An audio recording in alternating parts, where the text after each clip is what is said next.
Give me the sword you took from my servant. Give it to him.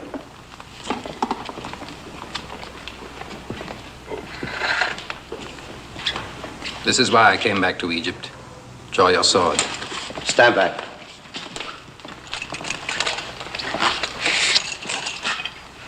And now? Strike at me, hard. Do you know what you're asking, my friend? Strike. Again, harder. Where did you get this? In the land of the Hittites. Hundreds of forgers are at work there night and day, making weapons of this new metal. It is called iron. Wait, what? So the Hittites had iron swords that were capable of chopping through bronze swords? That's incredible! But is it true? Hi folks, Matt Easton here, Schola Gladiatoria. Now, I am a former archaeologist, but full disclosure, I'm a medieval archaeologist, and as regular viewers of this channel will know, I mostly cover medieval, early medieval, right the way through Renaissance, all the way through to the 19th century. I don't actually do that many ancient world videos. However, I have been learning more about the Bronze Age recently, and of course I know a fair amount about Greek and Roman stuff. So here's this idea, and this is a very pervasive idea that goes all the way back to a lot of 19th century historians, that the Hittites had iron weapons, and this was what made them so formidable against their enemies, particularly, perhaps most famously, the New Kingdom in Egypt, but various other people who are around in that area of the near Middle East as well. So is it true, first of all, that iron weapons are massively advantageous against bronze weapons? And is it true, therefore, that the Hittites were hugely successful because of the fact that they had these semi-magical iron or perhaps even steel swords that could chop through bronze weapons? Let's unpack that. Well, first up, can iron or steel weapons chop through bronze? It depends. It depends on the bronze, it depends on the iron or steel. Right, let's just talk very briefly about iron and steel. So, the first thing to say is that the Iron Age comes after the Bronze Age, and a lot of people, I think, have this idea that when iron was invented by someone, the Hittites, who knows, when iron was invented, like it was invented by a person, but when iron was invented, everybody using their bronze tools and weapons kind of went, wow, that's amazing, give me some of that iron. They dropped their bronze tools and weapons and immediately took up iron ones. Well, this isn't correct.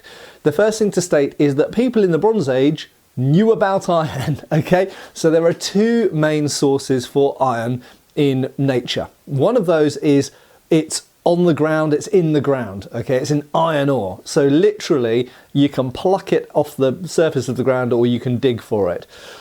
Now, to get the iron out of the iron ore is a lengthy process. We'll come back to that in a second. The other place that iron comes from is the gods, from meteorites. Now, various Egyptian tombs actually contain examples, and this is from the Bronze Age, contain examples of meteoric iron. Okay, so you can imagine that in a Bronze Age culture, this stuff that falls from the sky, you know, people see this thing fall down, and this is all kind of a message from the gods, or, you know, it's very mystical to them. And then they find that it contains metal which can be turned into like a blade. I mean, that's mind-bogglingly cool. So meteoric iron. Now, meteoric nickel iron can have various different qualities. However, it was almost always in very small quantities. But just to say that absolutely Bronze Age people knew about iron in those forms. And in fact, we have Bronze Age texts and exchanges from like pre-Iron Age, from the Near East, from the Egyptian kingdoms, for example, which talk about iron. So we know that they knew about iron in its existence. And clearly, iron started to be worked with before the Iron Age. Okay, there wasn't like a hard black and white switchover. Okay, so that's the first thing. So there's a massive overlap. Secondly, bronze continued to be used for centuries in what we commonly call the Iron Age. Now, this is very true if we go to Asia, for example. Bronze was probably peaked. Some people would argue reached the peak of its complexity for blades in China, for example. But just looking within Europe and North Africa and the Middle East, which is more relevant to this particular video, we noticed that, for example, bronze is still used for armour in the Iron Age, and it's still used for missiles. So, for example, arrowheads. So we still get bronze arrowheads way into the Iron Age. Why? Well, multiple possible reasons. So, next thing is, how is the iron made? So iron and bronze have completely different manufacturing processes. Okay, so fundamentally, bronze is cast and iron is smelted and then forged. Completely different method of manufacture. Now, you can imagine, if you have a mould for a bronze blade, it can have quite a complex shape with lots of ridges and fillers, and look at some of the Bronze Age spears we get, and indeed swords. They're very, very complex, and actually to forge something in iron would be incredibly difficult to those forms. So what we do find is with the iron blades are actually simpler very often in their shape than bronze. And that's because bronze is cast in a mould. So usually a mould made of stone, incidentally, for these types of swords. Here, this is a British type, but anyway. So bronze is cast, and therefore if you're in the Iron Age but you want to produce lots and lots of arrowheads, it's actually, if you've got access to bronze, in other words copper and tin, then it's very economical, you could say, so long as you have plenty of bronze, to cast loads and loads of arrowheads. It's a very, you know, arrowheads are something you need a lot of, more than you need swords or spearheads. So you can cast huge numbers of them very quickly and easily. Now, the next thing is smelting iron and making steel. So steel is an alloy of iron and carbon.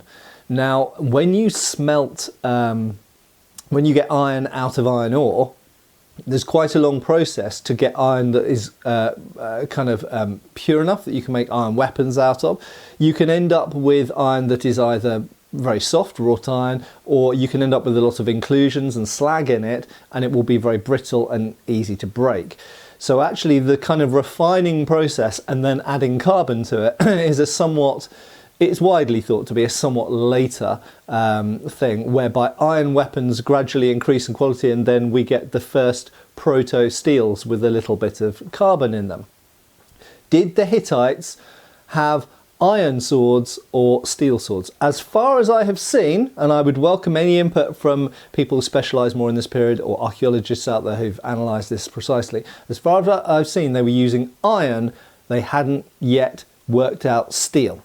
Okay, now, next thing, is an iron sword able to cut through a bronze sword?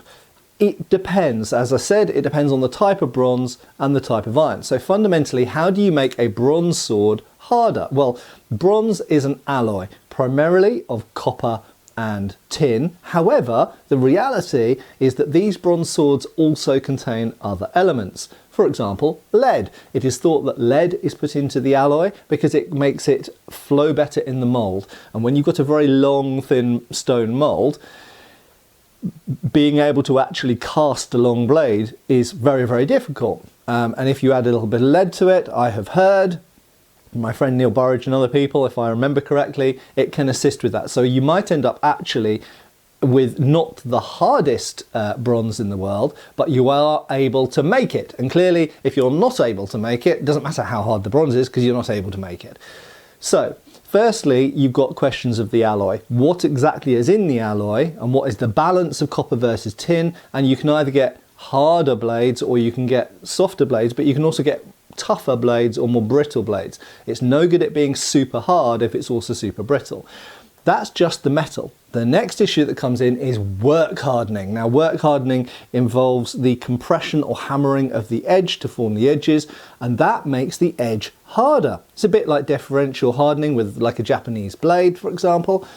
It means that the center of your bronze blade is softer than the edge. So the edge can actually achieve much better hardness than most people think of bronze having, because most people's exposure to bronze is from sculpture, for example, where you're not hardening the sculpture, you're casting. So you're looking for a relatively malleable, soft bronze. When you're looking at a blade, what you want is a blade that is tough, just the same as a steel blade, a blade that is tough and won't shatter or crack, but does have harder edges. Now, iron, wrought iron, in some ways similar. You can hammer and work harden iron, okay, or steel. So, but you can't quench harden iron, okay, like you do with steel. So anybody who's watched Forged in Fire or a local blacksmith take a piece of steel and quench it and make it hard but also brittle, that doesn't happen when something is below the threshold for it being steel. That doesn't really happen to iron. Not to say you don't get some molecular changes on iron when you quench it, you do, but you don't truly like harden it in the way that you do with a piece of steel. So only when we get above what we'd commonly call mild steel now, when we get into the low and medium carbon steels, does quenching actually have a hardening effect. So if we're dealing with a pure wrought iron blade, it's quite soft. So the headline here is that if we take an iron blade that's not steel and we smack it against a bronze blade, and this has been demonstrated in various videos and documentaries over the years, actually wrought iron is comparable in hardness to bronze. So if the Hittites had wrought iron swords, they would not cut through bronze swords. It wouldn't happen. But if the Hittites had steel weapons, even if they were low to medium carbon steel, then that would also enable them to quench harden the edges, for example, differential hardening. And they might be quite considerably harder than bronze. And in that case, if you smash the two together, it's possible that the low kind of proto steel, the low carbon steel, might bite into a bronze blade. However, does that make any difference in warfare? I would argue no. Okay, so most of your soldiers are, while they might, let's say they were all equipped with swords, swords are not usually a primary weapon. The primary weapons are usually missile weapons, like bows, shooting arrows, slingers, throwing bullets and stones, usually made of lead or stone, spearheads, obviously. So most of your infantry, their primary weapon will be a spear, and to be honest, an iron spearhead or a bronze spearhead doesn't really make an awful lot of difference. They're both pointy, long sticks. Obviously large shields and armour, and as far as we know, there's no suggestion they were wearing iron armour, and it wouldn't make that much difference anyway. Bronze armour is good enough, or you know, even liner thorax is good enough. And of course, chariots. So when we look at the Hittites, they're famous for their chariots, much like the Egyptians were as well, actually. So fundamentally, the most important weapons on the battlefield for the Hittites or the Egyptians or anyone in this region at that time are pole arms, spears primarily, bows, slings, and chariots. Okay, so what the swords are made of, whether they are iron or bronze, doesn't really make any difference. Even if they were steel or bronze, in my view, doesn't make that much of a difference. Now, the Hittites were powerful because they were an incredibly well-organized empire with a very developed war machine. Their military was very, very well organized, much like the Egyptians were themselves. And of course, the Egyptians or the Hittites fought various people, and some of their opponents were a lot more organized and better equipped than others, but both the Egyptians and the Hittites were very, very formidable in their sphere, so therefore they were well matched as enemies. Now, the last question is, did the Hittites actually invent iron swords, or at least kind of instigate the spread of iron weapons?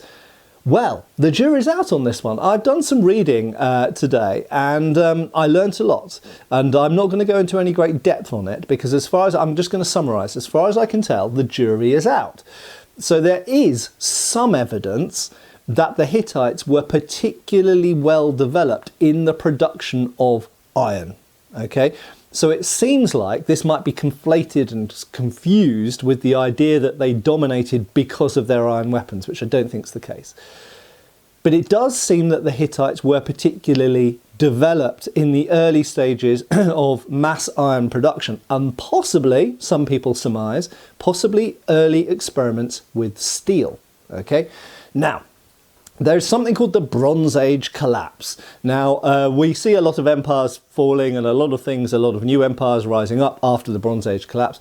It is possible that the Bronze Age collapse and the sort of spreading out and dispersal of Hittite technology possibly played a part in the spread of iron production technology in other places. But that is very hypothetical and requires a lot more research. And there's a lack of evidence, we have to say that.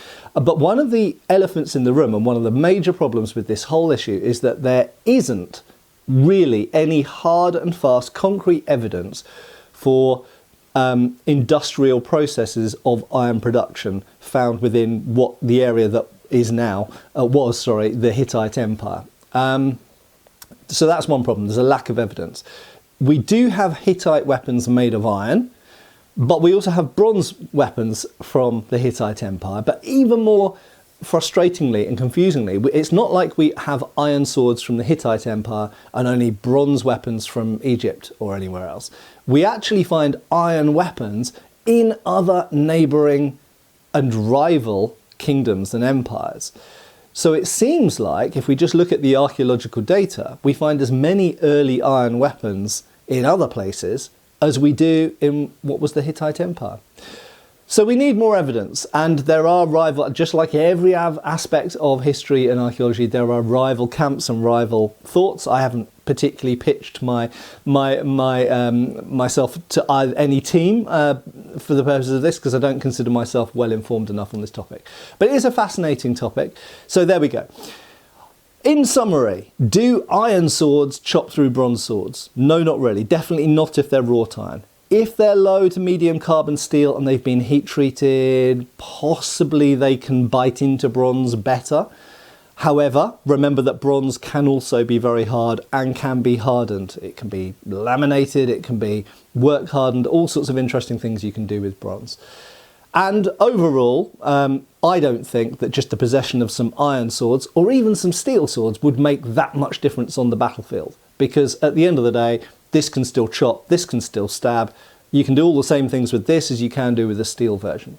And finally, is there any actual evidence that the Hittites were developing their version of space age technology with these new iron weapons? Unfortunately, no, there isn't very much evidence at the moment. Unless there is, and I don't know about it. So if you know more about this than me, or if you've got some interesting additional data to input, feel free to post in the comments down below. I'm always happy to be more educated on this. But there we go. That movie from 1954, basically BS, I'm afraid. But it was good fun, and I liked it as a scene. I hope you've enjoyed watching this video, and I hope I'll see you back on the channel really soon. Cheers, folks.